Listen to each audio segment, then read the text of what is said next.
নমস্কার। আমার সৎসঙ্গে গুরু ভাই বোন, আমার দর্শক ও শ্রোতাবৃন্দ, আমি আজকে আপনাদের সামনে একটা নতুন বিষয় নিয়ে আপনাদের সামনে হাজির হয়েছি। আমি আপনাদের সামনে আজকে চোখ খুলুন, ঘুম ভেঙে জেগে উঠুন এই প্রথম পর্বে আমি আপনাদের সঙ্গে আলোচনা করব। আমি শ্রী ঠাকুর, শ্রী আচার্যদেব ও ঋত্বিকদের মধ্যে সম্পর্ক নিয়ে আলোচনা করব। আজ আলোচনা করব কয়েক পর্বে। আপনাদের কাছে আমার অনুরোধ, আপনারা যদি পুরো ভিডিওটা শোনেন এবং আমাকে আপনাদের মূল্যবান মতামত দিয়ে সাহায্য করেন, তবে নিজের ভুল ত্রুটিকে শুধরে নিতে পারি এবং আপনাদের মতামতের ফলে আমার এই পরিশ্রম শ্রী ঠাকুরের মিশনকে এগিয়ে নিয়ে যেতে সাহায্য করবে। আজকের এই জটিল অন্ধকার সময়ে হতাশা ও অবসাদের অন্ধকারে ক্রমশ ডুবে যাওয়া কৈশোর, যৌবন, প্রৌঢ়, বার্ধক্য, সমস্ত কঠিন সময়ের মধ্যে দিয়ে যাওয়া মানুষের কাছে, যাদের বর্তমানে আমাদের মেন্টাল আইডেন্টিটি বলে কিছুই নেই, সেই সমস্ত ক্ষেত্রের মানুষের কাছে আমি আমার সমস্ত ভিডিওতে চেষ্টা করেছি ঠাকুরের মেসেজ পৌঁছে দিতে। আমার সৎসঙ্গী বাঙালি এবং যারা বাংলা ভাষা বোঝেন, অবাঙালি আমার দর্শক ও শ্রোতা বৃন্দ এবং সৎসঙ্গী গুরু ভাই বোন, সেই সমস্ত গুরু ভাই বোনদের কাছে, অদীক্ষিত দর্শক ও শ্রোতাবৃন্দের কাছে আমার অনুরোধ, আপনাদের সাহায্য ও সহযোগিতা আমার এই পরিশ্রমকে অক্সিজেন জুগিয়ে জাগিয়ে রাখতে সাহায্য করবে। জয় গুরু। এবার আসি আলোচ্য বিষয়। আমরা যারা শ্রী শ্রী ঠাকুর অনুকূলচন্দ্রের মন্ত্রশিষ্য, যারা শ্রী ঠাকুরের দীক্ষা নিয়েছি, তারা শ্রী ঠাকুরের প্রতিনিধি স্বরূপ ঋত্বিকদের কাছে দীক্ষা নিয়েছি। ঋত্বিক নামধারী মানুষটি আমাদের শ্রী ঠাকুরের সঙ্গে শ্রী ঠাকুরের বীজ মন্ত্রের মাধ্যমে যুক্ত করে দেন। শ্রী ঠাকুর তাদের ঋত্বিক নামে অভিহিত করেছেন। ঋত্বিক আমার আর শ্রী ঠাকুরের সঙ্গে যুক্ত হওয়ার মিডিয়াম মাত্র, এছাড়া আর কিছুই নয়। আগে যারা ধর্মজগতে দীক্ষা দিতেন তাদের গুরু বা দীক্ষাগুরু বলা হতো। গুরু বা দীক্ষাগুরুরা নিরাকার ঈশ্বরের সঙ্গে বা সাকাররূপী ঈশ্বরের সঙ্গে বা ঈশ্বরের অবতারের সঙ্গে বা ঈশ্বর পুত্রের সঙ্গে যে যে নামেই তাকে অভিহিত করেছেন তার সঙ্গে দীক্ষার মাধ্যমে যুক্ত করে দিতেন। ঈশ্বর স্বয়ং সাউন্ড বা শব্দস্বরূপ। সাউন্ড বা শব্দের অনেক স্তর বা ধাপ আছে। নামের নামী পুরুষ নিজে নেমে আসার পর যে যুগে যেমন স্তরের নাম দরকার সেই নাম তারা তাদের দীক্ষিত মানুষদের দিয়েছেন এবং কঠোর সাধনার মাধ্যমে সাধক ঈশ্বরের অর্থাৎ যে সাউন্ড বা যে শব্দের যে স্তরের সন্ধান পেয়েছেন, যে স্তরের শব্দের অনুভূতি হয়েছে, উপলব্ধি হয়েছে, সেই স্তরের শব্দকে নাম বলে এবং সেই স্তরের নামের সঙ্গে যুক্ত করে দিয়েছেন ঈশ্বর বিশ্বাসী মানুষদের দীক্ষার মাধ্যমে। সেই নামকেই বীজ নাম বলা হয়। আর বীজ নামের উপলব্ধিবান আধ্যাত্মিক মানুষকে বলা হয় গুরু। শ্রী ঠাকুর রামকৃষ্ণের কথায় গু মানে অন্ধকার আর রু মানে আলো, অর্থাৎ যিনি অন্ধকার থেকে আলোর পথে নিয়ে আসেন তিনিই গুরু। এই উপলব্ধিবান আধ্যাত্মিক মানুষরা ঈশ্বরের সেই স্তরের নামের দীক্ষা দেন এবং তাদের শিষ্য যারা সিদ্ধপুরুষ যারা সিদ্ধিলাভ করেছেন তারা পরবর্তী সময়ে সেই নামের দীক্ষার ধারা বজায় রাখেন, তাই তাদের গুরু বা দীক্ষাগুরু বলে। যেমন আগেও কুলগুরু প্রথা ছিল, এখনও আছে বহু জায়গায়। শ্রী ঠাকুর বললেন, কুলগুরুর কাছে দীক্ষা নেওয়া হলো আমাদের কালচারটাকে মেনটেন করার জন্য, কিন্তু দীক্ষা নিতে হয় সদ্গুরুর কাছে। কিন্তু প্রকৃতপক্ষে গুরু হলেন একমাত্র তিনি সেই নামের যিনি নামী পুরুষ, বিশ্বব্রহ্মাণ্ডের সমস্ত সৃষ্টিকর্তা, মানুষ রূপে মানুষের মাঝে জন্ম নেন তিনি একমাত্র সমগ্র মানবজাতির গুরু, সদ্গুরু। তিনি হলেন রাম, কৃষ্ণ, বুদ্ধ, যিশু, হজরত মোহাম্মদ, মহাপ্রভু রামকৃষ্ণ ও শ্রী ঠাকুর অনুকূলচন্দ্র। একজনই সেই সৃষ্টিকর্তায় বারবার যুগে যুগে বিভিন্ন মানুষ রূপে জন্ম নেন। তাঁকেই আমরা বলি ইষ্ট, বলি আচার্য, বলি গুরু, পুরুষোত্তম। তিনিই সব। শ্রী ঠাকুর একটা বাণীতেই শ্রী ঠাকুর সব বলে দিয়ে গেছেন। আপনারা বুঝতে পারবেন, আমি সেই বাণীটা আপনাদের সামনে তুলে ধরছি।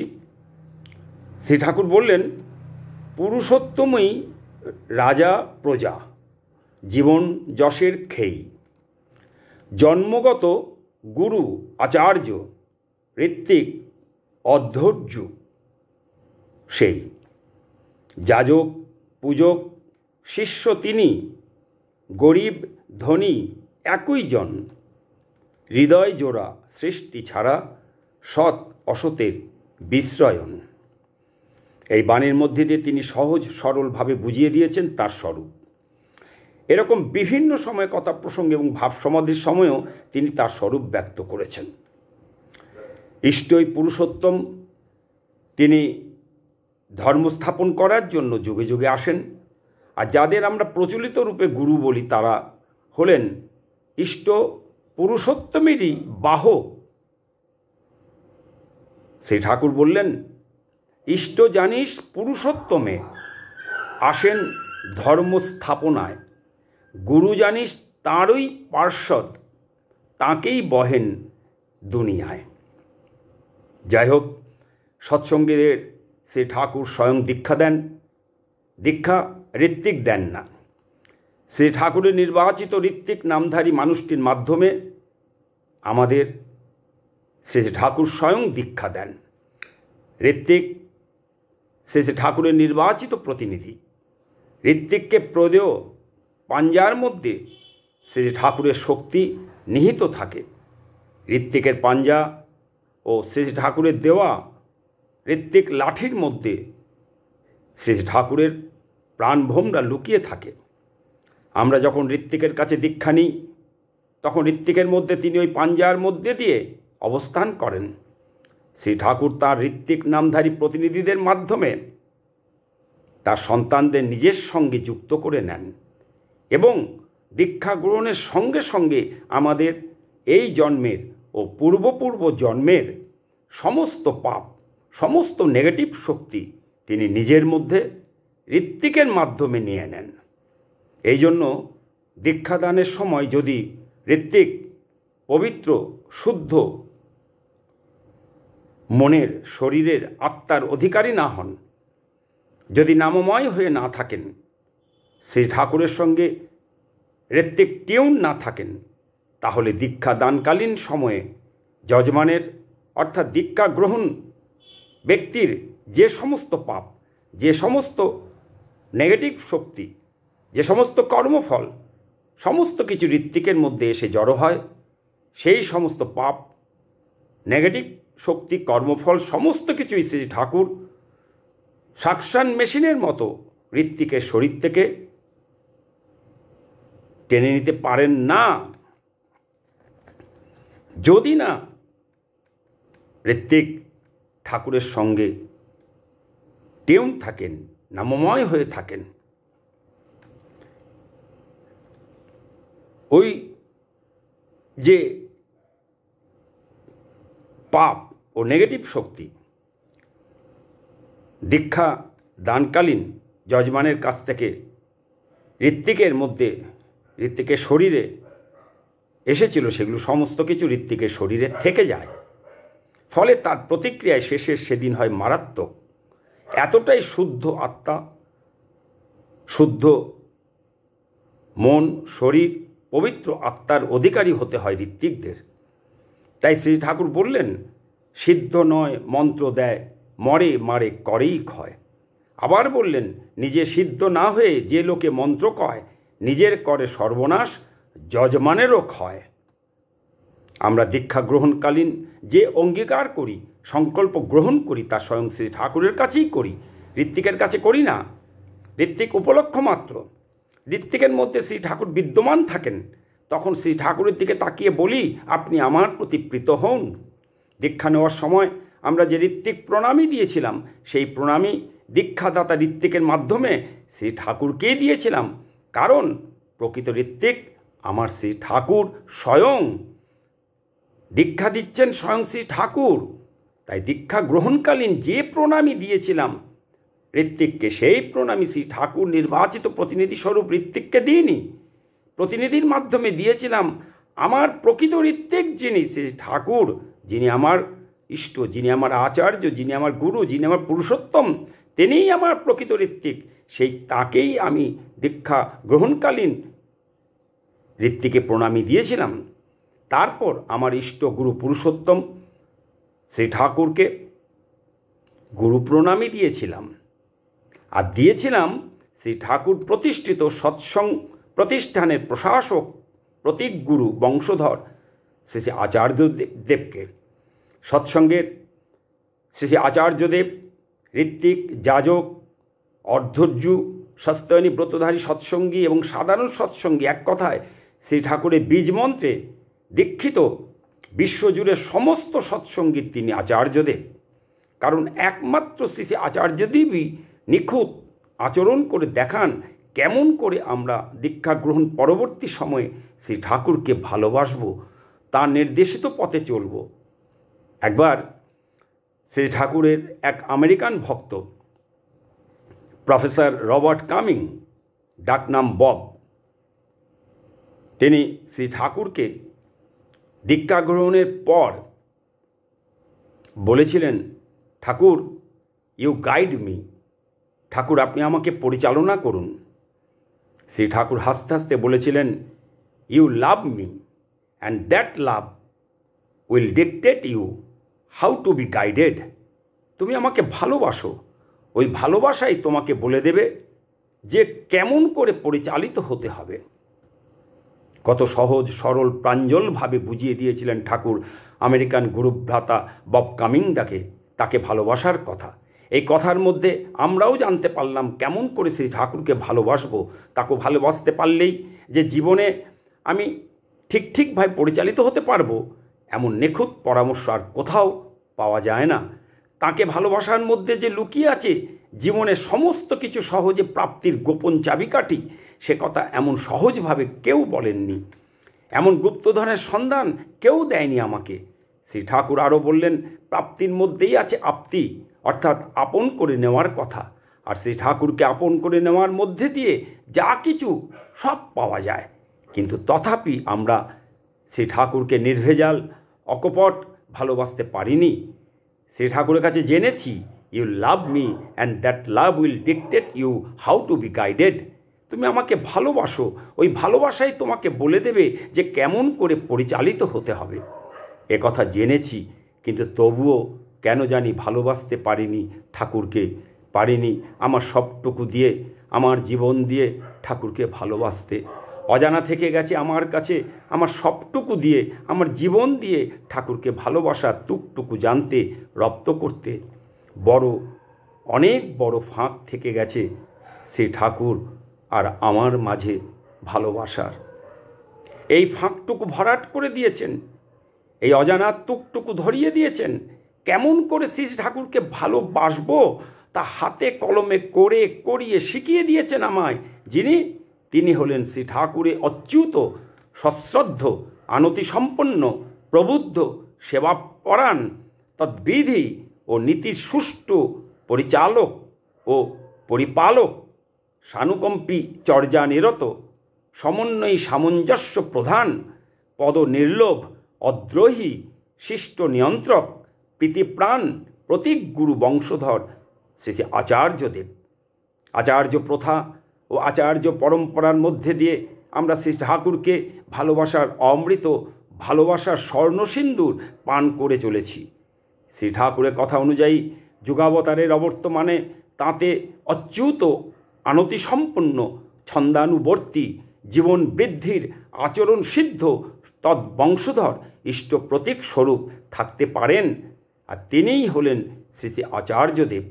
তাই আমরা শ্রী ঠাকুরের দীক্ষা গ্রহণকালে শ্রী ঠাকুর প্রণামই পর শ্রী শ্রী আচার্য প্রণাম করি ও শ্রী শ্রী আচার্য প্রণামই নিবেদন করি। শ্রী ঠাকুরের প্রতি গভীর ভালোবাসা, অটুট অচ্যুত অস্খলিত টান এবং অনুরাগ শ্রী শ্রী আচার্যদেবকে ইষ্ট স্বার্থ প্রতিষ্ঠায় মুখর করে তুলেছে, অটুট রেখেছে। শ্রী ঠাকুর তাই বললেন, ইষ্ট রাগে অটুট যিনি, ইষ্ট রাগে অটুট যিনি সাধন আচার শীলবান। ইষ্ট রাগে অটুট যিনি সাধন আচার শীলবান। আচার্য গুরু তিনিই জানিস ইষ্ট স্বার্থ প্রতিষ্ঠাবান। আচার্য গুরু তিনিই জানিস ইষ্ট স্বার্থ প্রতিষ্ঠাবান। এর মধ্যে দিয়ে ঠাকুর পরিষ্কার করে দিলেন তার বক্তব্য। আর দীক্ষানুষ্ঠান শেষে আমরা শ্রী ঠাকুরের ঐশ্বরিক শক্তির আধার পাঞ্জা ও প্রাণভ্রমরা বীজমন্ত্র সৃষ্টির মরকোচ নাম বহনকারী তাঁরই প্রতিনিধি আমার দীক্ষাদাতা, আমার আর আমার পরম পিতার সঙ্গে, পরম উৎসের সঙ্গে, পরমাত্মার সঙ্গে, আমি জীবাত্মার আমার অস্তিত্বের সঙ্গে পরম অস্তিত্বের পরিচয় করিয়ে দিয়েছেন যিনি, মিলন ঘটিয়েছেন যিনি, যুক্ত করে দিয়েছেন যিনি, সেই শ্রদ্ধেয় ঋত্বিক আখ্যায়িত শ্রদ্ধেয় মানুষটিকে প্রণাম ও প্রণামী অর্পণ করি। প্রণাম ও প্রণামী অর্পণ করি দীক্ষানুষ্ঠান শেষে। শ্রী ঠাকুর ঋত্বিক সম্পর্কে বললেন, জনপদের প্রত্যেকেরই ইষ্টিপুত ঋদ্ধি পথে, সেবার ডাকে বিষাণ হাঁকে কৃষ্টিবাণীর অমর রথে। সস্তায়নী বর্মপরি যজন যাজন ইষ্টভৃতি, আয়ুধ ধরি অবাধ চলায় চালায় যেজন লোক প্রকৃতি। দুঃখ দৈন্য আহব জয়ে জীবন ডাকে ডাকে সবাই, ইষ্ট প্রাণ চালক সাথী ঋত্বিক সেই লোক সহায়। ইষ্ট প্রাণ চালক সাথী ঋত্বিক সেই লোক সহায়। আজ এই পর্যন্ত। পরবর্তী দ্বিতীয় পর্বে আমি আবার আসব আপনাদের সামনে। আমার আপনাদের কাছে অনুরোধ, আপনারা ভিডিওটা সম্পূর্ণ দেখবেন। আশা করি আপনারা আপনাদের মূল্যবান মতামত আমাকে দেবেন। আমি আপনাদের মূল্যবান মতামতের অপেক্ষায় থাকব। আমি আপনাদের সাহায্য সহযোগিতা যদি পাই, তাহলে আমি আমার যে ভিডিওর মাধ্যমে শ্রী ঠাকুরের যে মেসেজ মানুষের কাছে পৌঁছে দেওয়ার যে লক্ষ্য, যে উদ্দেশ্য, সেটা একমাত্র সফল হতে পারে, পূরণ হতে পারে আপনাদের সহযোগিতায়। আপনারা যদি আমাকে একটু সাহায্যের হাত বাড়িয়ে দেন, আপনারা যদি ভিডিওটা পুরো না টেনে যদি পুরোটাই যদি আপনারা দেখেন এবং যদি মানুষের কাছে পৌঁছে দেন, আমি আপনাদের কাছে চিরকৃতজ্ঞ থাকব। চিরকৃতজ্ঞ থাকব ঠাকুরের যে মিশন, ঠাকুরের যে ফিলোসফি,